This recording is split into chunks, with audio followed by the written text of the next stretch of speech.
Chad, 40% of the children under 5 years old are malnourished. We aim to change that. Our NGO, Chad Health and Agricultural Development, will bring sustainable farming methods and accessible food to the malnourished population of Chad. We picture a world within our lifetime in which children and adults in Chad lead healthy lives free from malnutrition and uncertainty in where their next meal. Some of the greatest modern issues faced by Chad are food insecurity and extreme rates of malnutrition.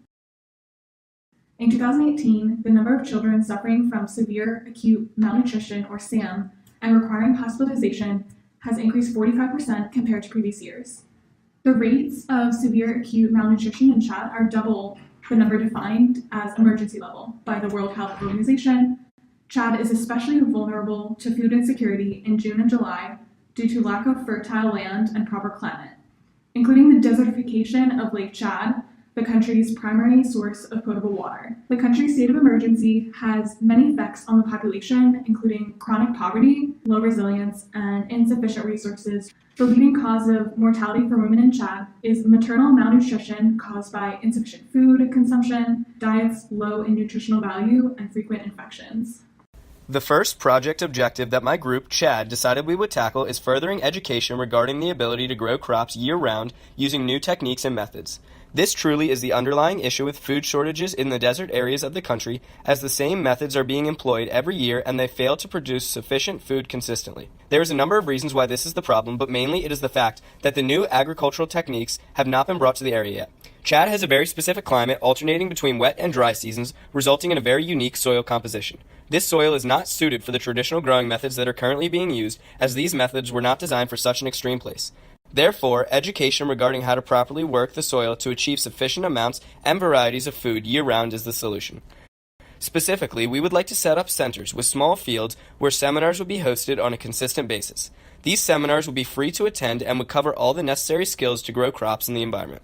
We also plan to distribute the bare essentials needed by farmers, such as drought-resistant seeds and basic equipment such as irrigation. A risk we anticipate with this objective is how our advertising will be received by the local population.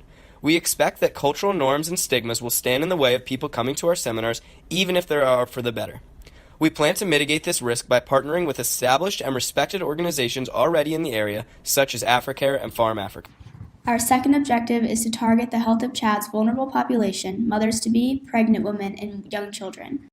According to the Borgen Project, Chad has one of the highest rates of maternal mortality in the world, a rate of 6.7%, or 1 in 15 women. By guaranteeing mothers and children have the proper nutrition and essential vitamins through priority access to these resources, we can slow malnutrition, which begins with mothers and creates a positive feedback cycle as these children eventually become mothers. By creating new generations of healthy populations, we can help to prevent birth defects and child death. A potential risk that we anticipate is the cultural barrier. Chad has a patriarchal culture which has tendencies that may inhibit resources from getting to or prioritizing mothers. We plan on mitigating this risk by partnering with women's centers from other organizations already impacting women in Chad. We plan on partnering with these centers to provide women with prenatal vitamins and essential nutrition. We can monitor the success of this objective by observing Chad's child malnutrition rate and maternal mortality, measured annually by the United Nations. We plan on also conducting our own surveys through the Women's Center to observe our organization's impact and tailor our resources to meet their needs. Last but not least, the third objective is to create a transportation infrastructure and road maintenance from the tropical area of Chad to desert area, and to establish a network of drivers to continue the support.